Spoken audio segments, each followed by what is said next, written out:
The Galactic Concord had ruled the stars for over 200 years. It was made up of 12 different alien species, each powerful in its own way. They controlled trade, settled disputes, and kept peace across thousands of star systems. Humanity had joined the Concord only 50 years ago, after proving their worth through science, exploration, and diplomacy. At first, humans were seen as curious newcomers, energetic, clever, and full of strange ideas. But over time, that curiosity turned into suspicion. The older races began to whisper that humans moved too fast, asked too many questions, and never knew their place. Derek Holt stood on the observation deck of Luna Station, staring out at the pale curve of Earth below. He wore the dark blue uniform of the Terran Diplomatic Corps, though he hadn't felt like a diplomat in weeks. His hands rested on the cool railing, and his eyes followed the slow drift of a supply shuttle heading toward the moon's surface. He was 38, with short brown hair and tired eyes that had seen too many closed-door meetings and too many broken promises. Beside him, Lena Ruiz leaned against the wall, arms crossed, her dark eyes fixed on the same view. She was younger than Derek by a few years, but her mind moved faster than most AI systems in the Concord fleet. As a xenolinguist, she didn't just speak alien languages, she understood how they thought. "They're going to do it," she said quietly, not looking at him. Derek didn't answer right away. He already knew what she meant. The Concord Council had been holding emergency sessions for days. Rumors flew through the station like solar flares. Some said the Velnari wanted to expel humanity. Others claimed the Cathar were pushing for military sanctions. But everyone agreed on one thing: the humans had gone too far. It started with a small probe, Project Beacon, launched by Earth's Deep Space Research Division. Its mission was simple: map the uncharted regions beyond the Helios Rift. But instead of empty space, Beacon found something else. Hidden in a dead zone between two neutron stars, it recorded encrypted data bursts moving between Concord warships and outlawed mercenary fleets. The data showed weapons transfers, black market fuel sales, and even the sale of enslaved beings from fringe colonies. When Earth's government presented the findings to the Council, they expected an investigation. Instead, they got silence, then came the accusations. The Velnari ambassador claimed the data was forged. The Cathar representative said humanity was trying to destabilize the Concord for its own gain. Within hours, the narrative flipped. Humans were no longer victims of corruption, they were the threat. Now the final vote was minutes away. Derek finally spoke. "If they pass Resolution 734, we lose everything. No trade, no travel, no voice," Lena nodded. "And they'll call it protective quarantine, like we're sick." A soft chime echoed through the corridor. The council chamber's doors had opened. Delegates from every species filed out, their faces unreadable behind masks, scales, or energy fields. The human delegation, just 3 people including Derek and Lena, had been barred from attending the final session. "For your own safety," the Concord secretary had said. But everyone knew the truth: they didn't want humans to witness their betrayal. Derek turned away from the window. "Let's go to the comms room. We need to hear it live." They walked through the quiet halls of Luna Station, once bustling with traders, diplomats, and tourists from a dozen worlds. The station now felt hollow. Most non-human personnel had been recalled. Shops were closed. Even the air seemed thinner, as if the station itself sensed the coming storm. In the comms room, a small screen flickered to life. The Grand Speaker of the Concord, a tall, silver-skinned Velnari named Zorath, stood at the center of the chamber. His voice, translated through the station's system, was calm and cold. "After careful deliberation and in the interest of galactic stability, the Galactic Concord hereby enacts Resolution 734. Effective immediately, all human-controlled systems are placed under Level 9 quarantine. All diplomatic ties are suspended. All trade, travel, and communication with Sol System and its colonies are prohibited. This measure will remain in place until humanity demonstrates compliance with Concord oversight and ceases all unauthorized deep space activity." The screen went dark. Lena let out a breath she didn't realize she'd been holding. "They didn't just cut us off. They erased us." Derek's jaw tightened. He thought of his sister on Mars, working in a hydroponic dome. He thought of the freighters stranded in distant ports, now labeled illegal. He thought of the millions of humans living on colony worlds who would wake up tomorrow to find themselves abandoned by the only government that spanned the stars. Outside, a transport ship lifted off from the lunar surface. its engines glowing blue against the black sky. It was one of the last Concorde vessels leaving. After today, no more would come. They think this will break us, Lena said, her voice low but steady. They think we'll beg or panic. Or turn on each other. Derek looked at her. What do you think we'll do? She met his gaze. We'll get quiet, and then we'll get ready. Back on Earth, in hidden bunkers beneath the Rocky Mountains and inside shielded labs under the Pacific Ocean, engineers and scientists had already begun working in secret. The Concorde assumed humanity's strength came from its openness, from its networks, its alliances, its loud voices in council chambers. But they forgot something important. Humans had survived ice ages, world wars, and plagues. They knew how to endure, and when cornered, they didn't just fight back. They changed the rules of the fight. Derek walked to the window again. Earth hung in the void, blue and fragile. It looked small from here, but he knew better. Small things could grow. Small sparks could start fires. He turned to Lena. Tell Marcus to activate Phase 1 and get Chloe on the line. We're going dark. Lena nodded and tapped her wristcom. As she spoke in hushed tones, Derek watched the last Concorde ship vanish into the distance. No fanfare, no warning, just silence. And in that silence, something new began to stir. The Concorde had made their choice. They had chosen fear over trust, control over cooperation. They had betrayed humanity not with a battle, but with a vote. But they made one terrible mistake. They gave humans time, and time, as every human child learned from history books, was the one thing that turned underdogs into legends. Derek didn't smile. He didn't need to. The look in his eyes was enough. Run, they would say later. But not yet. Not today.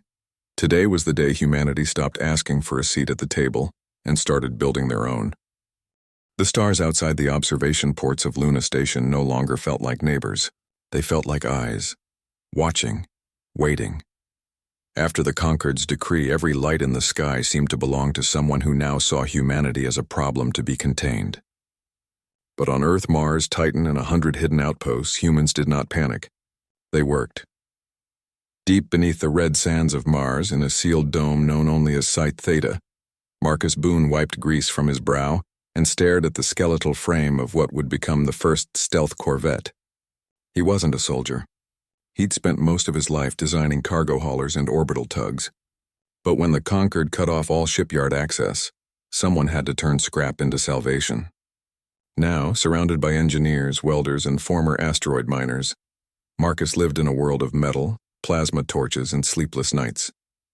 His hands were calloused, his voice hoarse from shouting over machinery, but his mind was sharp. Every bolt, every circuit, every line of code had to be perfect. The Concorde's sensors could detect a sneeze in deep space, so human ships had to be quieter than silence. On the other side of the solar system, near the icy rings of Saturn, Chloe Bennett guided a retrofitted mining drone through a debris field. Once used to harvest ice from comets, the drone now carried experimental jamming pods designed to scramble long-range scans. Chloe had been a civilian pilot before the quarantine, ferrying scientists to Europa's research stations. Now she trained others to fly like ghosts. No comms, no transponders, no heat trails. Her lessons were simple. If they can't see you, they can't stop you. She drilled her teams for hours, pushing them through simulated ambushes and sensor sweeps until their reflexes became instinct. Back on Earth, in a greenhouse buried under 3 layers of reinforced concrete in New Mexico, Nina Patel checked the growth rate of her latest algae strain. It wasn't just food, it was life support. The algae recycled air, purified water, and provided protein-rich paste that could sustain a crew for years without resupply. Most people wouldn't care about green slime in a tank, but Nina knew its value. If humanity was going to survive isolation and maybe even strike back, they needed to carry their world with them. Her notes filled dozens of tablets, each entry precise, calm, hopeful. She never spoke of war. She spoke of survival. And survival, she believed, was the first act of defiance. The Concorde watched, of course. Their spy satellites still orbited Earth. Their listening posts picked up encrypted bursts from hidden comms relays. But what they saw confused them. No mass protests. No military buildup in plain sight. Just quiet activity.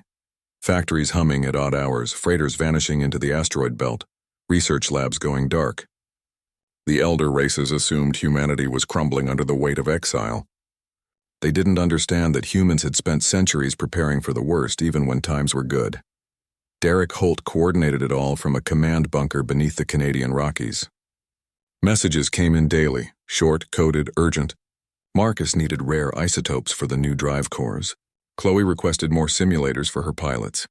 Nina asked for genetic samples from deep-sea extremophiles to boost algae resilience. Derek approved every request. He didn't sleep much. When he did, he dreamed of empty council chambers and silent comms channels. But awake, he was steady. He knew the Concord expected humans to beg. Instead, they were building. One evening, Lena Ruiz entered the bunker carrying a datapad. She'd been working with linguists and AI specialists to decode old Concord protocols. Backdoors, emergency frequencies, even forgotten diplomatic channels. "We found something," she said, placing the pad on Derek's desk. "The Concord uses harmonic resonance to sync their shield grids. If we hit the right frequency at the right moment, their shields flicker, just for half a second." Derek looked up. "Half a second is all we need," Lena nodded. "We've also mapped their patrol routes. They rotate every 72 hours, predictable, arrogant." "They think we're blind," Derek said. "We're not," Lena replied. "We're patient. Patience was the key." While the Concord debated how to handle the human situation in endless meetings, humanity moved in the shadows. Old freighters were stripped down and rebuilt with layered hulls that absorbed radar. Mining drones became sensor ghosts. Even civilian comms arrays were modified to send bursts so short they vanished before detection. Nothing was wasted. Nothing was loud. On Titan, a team led by engineer Ray Dawson, Eli's older brother, converted methane harvesters into mobile fuel depots. These silent tankers could refuel ships in deep space without emitting a trace. On Ceres, former asteroid miners drilled into the dwarf planet's core, carving out hidden dry docks where new vessels took shape in total darkness. Every human colony, every outpost, every lab became a node in a growing network. Not an army, not yet, but something sharper, something smarter. The Concord's intelligence reports grew more confused. "Human activity remains low," one read. "No signs of military development." Another noted, "Civilian production appears focused on agriculture and maintenance." They saw what they wanted to see, a species folding in on itself. They never imagined that the quietest workshops held the loudest threats. Marcus finished the first stealth corvette on a cold Martian morning. He called it the Wren, small, fast, and easy to overlook. When he powered up its new drive, there was no roar, no flash, just a soft hum, then stillness. The ship bent local space-time around it, slipping through detection like a shadow through a crack. Chloe flew the Wren on its first test run. She vanished from sensors 3 seconds after launch and reappeared 12 hours later near Jupiter's moon Callisto. No one saw her go. No one saw her return. Nina's algae passed its final test. A crew of 6 lived on it alone for 90 days in a sealed simulator. They emerged healthy, alert, and ready. "We can go anywhere now," she told Derek over a secure line. "As long as we have light and water, we're self-sufficient." Derek thanked her and looked at the star map on his wall. It showed human outposts in red, Concord patrols in blue. The red dots were few, but they were growing. The elder races still believed humanity was broken. They spoke of the human quarantine as if it were a done deal. But in hidden yards, silent labs, and frozen domes, humans were stitching together a new kind of power. Not built on size or noise, but on silence, speed, and surprise. And soon, the Conquered would learn the difference. For now, though, the work continued, quietly, carefully, relentlessly, because betrayal had taught them one thing: trust no one. But prepare for everyone, the stars still watched. But soon humanity would look back, not as beggars but as hunters, and hunters do not announce themselves. They wait, they watch, they strike. 16 months after the Concord's decree, the edge of human space was quiet, too quiet. The usual patrol routes of Velnari and Cathar warships still ran like clockwork, scanning for any sign of human activity. They found nothing, no signals, no heat blooms, no debris, just empty space and the slow drift of cosmic dust. The elder races took this as proof that humanity had accepted its fate. They were wrong. Far beyond the orbit of Neptune, hidden in the icy shell of a dead comet, the UN's vanguard waited. Derek Holt stood on its command deck, arms behind his back, eyes fixed on the main display. Around him, the crew moved with calm precision. No shouting, no panic, just the soft hum of life support and the occasional beep of a console. The Vanguard was not like old human warships. It had no bright lights, no loud engines, no proud insignia. It was gray, angular, and silent, built to disappear. Beside him, Chloe Bennett adjusted her headset. She had flown the Vanguard here from Saturn, slipping past 3 Concorde sensor nets without a single alert. "All squadrons report ready," she said. "The Wren, Sparrow, and Finch are in position." Derek nodded. "Initiate Silent Dawn." Across the dark, 4 small ships powered up their drives. Not with fire, but with a ripple in space-time so faint it mimicked background radiation. They moved like thoughts, fast, unseen, gone before the mind could catch them.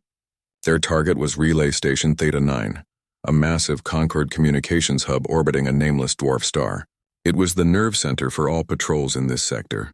Take it out, and the Concorde would be blind for hours. The attack began not with weapons, but with silence. Marcus Boone's jamming drones, tiny insect-like machines, swarmed the station first. They latched onto external sensors and flooded them with false empty space, solar flares, routine maintenance. The station's AI flagged nothing unusual. Then came the Wren. Chloe piloted it within 100 meters of the hull, close enough to feel the station's gravity but far enough to stay hidden. From its belly, she launched 2 boarding pods. Inside, 6 Terran operatives in matte black suits magnetized to the hull and cut through an access panel with sonic blades that made no sound. Inside the station, alarms never rang. The operatives moved like shadows through empty corridors. Most of the crew were asleep. Concorde species didn't expect threats in their own territory. One by one, they disabled power relays, severed data lines, and planted small charges on the main antenna array. Then they vanished back into the void. At the same time, the Sparrow and Finch targeted 2 nearby Cathar patrol frigates. Using Lena's frequency hack, they fired micropulses at the exact harmonic needed to disrupt shield synchronization. For half a second, the shields dropped. That was all the Vanguard needed. Its railguns fired tungsten slugs at near light speed. The frigates didn't explode, they simply went dark, their cores overloaded, their crews stunned but alive. Humanity wasn't here to kill. They were here to send a message. Back on the Vanguard, Derek watched the feeds. Relay Theta 9's lights flickered, then died. The patrol ships drifted, powerless. No distress calls went out. The jamming drones had already severed all outgoing signals. The entire operation took 17 minutes. Not a single shot was heard beyond the hulls. Not a single life was lost. "Mission complete," Chloe said, her voice steady. "Recall all units," Derek replied. "Full stealth return." As the human ship slipped away, the Concorde finally noticed something was wrong. At Viridia Prime, the capital station, alarms blared. Theta 9 had gone silent. Patrols reported missing ships. Confusion spread through command channels. Who could have done this? Pirates? Rebels? No, pirates left wreckage. Rebels left messages. This was clean, professional, precise. Then, without warning, every open frequency in the sector lit up. Not with static, not with threats, just one word, spoken in clear galactic standard by a human voice they all recognized from old diplomatic logs. "Run." The word hung in the air for 3 seconds, then silence returned. On Viridia Prime, the Grand Speaker Zorath stared at his console, his silver skin paling. He knew that voice, Lena Ruiz, the human linguist, and he knew what the word meant. It wasn't a plea. It wasn't a joke. It was a warning and a promise. Panic rippled through the Concorde. Fleet commanders demanded answers. Intelligence officers scoured sensor logs for clues. But there was nothing to find. The attackers had left no trace. No debris, no energy signatures. It was as if they had never been there. But they had, and they would be back. On Earth, news of the operation spread through secure channels. In hidden bunkers, on colony worlds, in freighters drifting between stars, humans heard the word "run" and understood. It wasn't fear. It was power. For the first time since the betrayal, they felt hope, not because they had won a battle, but because they had proven they could strike without being seen. Derek stood alone on the Vanguard's observation deck as it neared the edge of the Oort cloud. Behind him, the stars were calm. Ahead, the unknown. He thought of the Concord's arrogance, their belief that humans were too loud, too emotional, too weak to survive alone. They had been wrong about everything. Lena's voice echoed in his mind. They think we're broken, but we're just getting started. He didn't smile. He didn't need to. The silence around him said everything. The Concord had spent 16 months assuming humanity was hiding. They never realized humans were hunting, and hunters do not waste words, they choose them carefully. One word was enough: run. After the word run echoed through the Concord's networks, fear spread faster than any virus. The elder races had ruled for centuries with the certainty that no one could challenge them. Now that certainty cracked. The Velnari accused the Cathar of leaking security codes. The Cathar blamed the Velnari for ignoring early warnings. Even neutral species began to doubt the Concord's strength. Meanwhile, humanity did not celebrate. They moved. On the desert world of Xylo 7, a planet of red dunes and endless sun, Eli Dawson wiped sweat from his brow and checked the charge on his pulse rifle. He had been a farmer once, growing salt-resistant wheat in the dry valleys. But when the Cathar came, they took everything. His crops, his water rights, even his younger sister sold into labor camps. For years, he and others like him hid in canyon caves, surviving on stolen rations and hope. Then the word came, run. And with it, a new signal, a human frequency, clean and strong. Chloe Bennett's voice crackled through his earpiece. Eli, we're 10 minutes out. Keep your people ready. Eli tapped his comm. Understood. The camp's on high alert, but they don't know we're coming. Above the planet, cloaked in the glare of Xylo 7's twin suns, the UN Sparrow drifted. Chloe had flown it through the system's outer belt, using asteroid shadows to mask her approach. With her were 2 more stealth corvettes, each carrying supplies, medkits, and weapons. Their mission wasn't to destroy the Cathar camp, it was to free it. The operation began at dawn. As the Cathar guards changed shifts, human drones dropped from the upper atmosphere, silent and small. They released a mist of neural dampener, a harmless gas that caused drowsiness in Cathar biology but left humans unaffected. Within minutes, the guards slumped at their posts. Eli and his rebels moved fast. They cut power to the fences, unlocked barracks, and guided thousands of prisoners to hidden transports waiting in dry riverbeds. By midday, the camp was empty.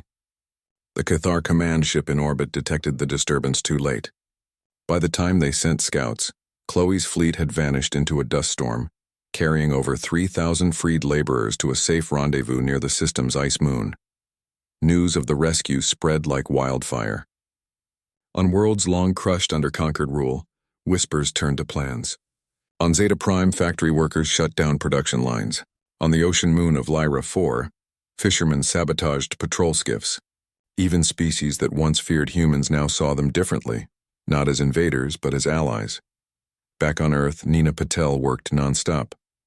Her algae farms had expanded into massive orbital rings around Mars and Titan.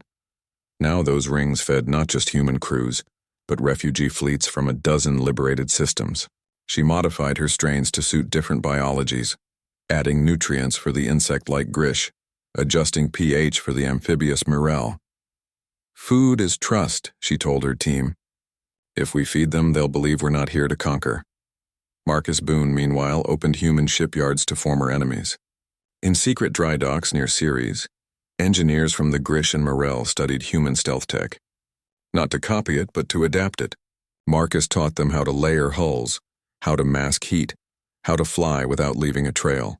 Your freedom depends on silence, he said. Not speed, not firepower, silence. Derek Holt coordinated it all from the Vanguard, now drifting near the edge of known space. Messages flooded his console, requests for help, offers of alliance, warnings of conquered movements. He answered each one personally. No grand speeches, no demands, just simple words, we'll be there, or hold on, or you're not alone. The Concord tried to respond. They doubled patrols, tightened blockades, and threatened any system that spoke to humans. But their threats rang hollow. After Silent Dawn, no one believed they were invincible. Even their own fleets moved with caution, scanning every shadow, jumping at every signal. Lena Ruiz traveled with diplomatic teams to newly freed worlds. She didn't carry weapons. She carried data crystals, records of conquered crimes, proof of slavery, logs of illegal arms deals. She showed them not to shame but to warn. This is what they did in secret, she'd say. Now you know. Choose wisely. On one such trip to the jungle moon of Viral, she met Elder Toma, leader of the moss-skinned Virelli people. They had suffered under Velnari rule for generations. After watching the data, Toma placed a three-fingered hand on Lena's shoulder. You could have taken our world, he said. Instead, you gave us truth. That is rare, Lena smiled. Truth is the first step to freedom. As weeks turned to months, the map of the galaxy changed. Red dots, human and allied systems, spread like roots through soil. Blue zones, conquered control, shrank. Not from war, but from choice. Systems chose to leave. Fleets chose to defect. Even some low-ranking conquered officers sent secret messages, offering intelligence in exchange for safe passage. Humanity did not build an empire. They built a network. A quiet web of trust, shared tech, and mutual aid. Ships flew under no flag but their own. Stations traded without tariffs. Scientists from a dozen species worked side by side in labs once reserved for humans alone. And through it all, the word run lived on. Not as a threat, but as a reminder. Run from lies. Run from fear. Run toward something better. Eli Dawson stood on the bridge of a newly refitted freighter, now named Dawn's Edge. He wore no uniform, just a simple jacket with a patch showing wheat and stars. Below him, former slaves trained as pilots, medics, and engineers. They were no longer prisoners. They were partners. Chloe flew escort, her eyes sharp, her hands steady. She knew the Concorde would strike back. But this time humanity wouldn't stand alone. In the void between stars, the old order crumbled not with a bang, but with 1,000 quiet choices. And in every choice, one truth remained. Betrayal had broken the past, but unity was building the future. No one knew what came next. But for the first time in a long time, they weren't afraid to find out. The Concorde capital station, Viridia Prime, hung in space like a dying star. Once bright with light and traffic, it now drifted in near silence. Most of its ships were gone, either recalled to defend core worlds or lost to human-led uprisings. The grand halls that once echoed with the voices of 12 species now felt hollow, haunted by the ghosts of broken trust. The elder races had called for unity, but fear had torn them apart. And so, when the human ships appeared on the edge of the system, no one fired. No alarms sounded. They simply waited. Derek Holt and Lena Ruiz stood in the shuttle bay of the UN's Vanguard, preparing to board a small unarmed craft. No weapons, no armor. Just two humans in simple gray uniforms, heading into the heart of the enemy. Chloe had argued against it. It's a trap, she'd said. But Derek shook his head. They have nothing left to trap us with. Marcus had checked the shuttle 3 times, making sure it carried no hidden tech, no trackers, nothing but 2 seats and a comms unit. Nina had packed nutrient bars in case the talks ran long.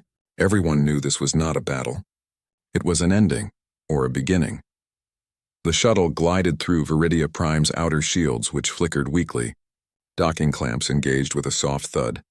The airlock hissed open, revealing a dim corridor lined with Velnari and Cathar guards. Their postures were stiff, their eyes wary. No one spoke as Derek and Lena walked toward the central chamber. The silence was heavier than any weapon. Inside the council room, the remaining delegates sat in a broken circle. Zorath, the Velnari Grand Speaker, looked older, his silver skin dull. Beside him, Cathar High Marshal Vrex tapped a clawed finger on the table, but his usual fire was gone. The others, Grish, Morel, even a lone Virelli observer, watched the humans enter with a mix of shame and hope. Zorath stood. You came. Derek stopped a few paces from the table. You asked. Lena stepped forward and placed a small data crystal on the polished surface. It gleamed under the low light. This contains every record we have, she said. The arms deals. The slave trades. The lies you told your own people. It's all here, unedited, unfiltered. Zorath did not touch it. What do you want? Derek looked at each face in turn. We could broadcast this tomorrow. Every system in the galaxy would see it. Your authority would collapse. Your people would turn on you. You know that. Vrex growled low in his throat but said nothing. Lena continued. But we won't. A murmur rose among the delegates. Zorath frowned. Why not? Because tearing you down won't build anything new, Derek said. We've seen what happens when power is built on fear. We lived it. We don't want to repeat it. Lena folded her hands. We're offering you a choice. Join a new council. One with no secrets, no hidden votes, no backroom deals. Every species gets a voice. Every voice gets heard. Including yours. Zorath stared at the crystal. And if we refuse? Derek didn't blink. Then we leave. And you deal with the consequences of your own actions. The uprisings. The defections. The silence. He paused, letting the weight settle. But if you say yes, you start fresh. No punishments. No revenge. Just truth. For a long moment, no one moved. Then Zorath reached out and took the crystal. He didn't plug it in. He just held it as if feeling its weight. We were wrong, he said quietly. Not just about you. About everything. Vrex sighed, a sound like wind through stone. The old ways are broken. Maybe it is time. One by one, the delegates nodded. Not with joy, but with relief. The war they feared would never come. Instead, something harder. Accountability. Derek turned to leave. At the door, he stopped and looked back. Next time, don't mistake kindness for weakness. Then he and Lena walked out, their footsteps echoing in the empty hall. Outside, the stars seemed brighter. The shuttle lifted off without incident. As they flew back to the Vanguard, Chloe's voice came through the comm. Well? We're done, Derek said. No more needed to be said. In the weeks that followed, the galaxy changed again, but this time, gently. The new council met on a neutral station built by human, Grish, and Morel engineers. Its walls were open. Its records were public. Its first act was to free all remaining prisoners and return stolen resources. The Concord name was retired.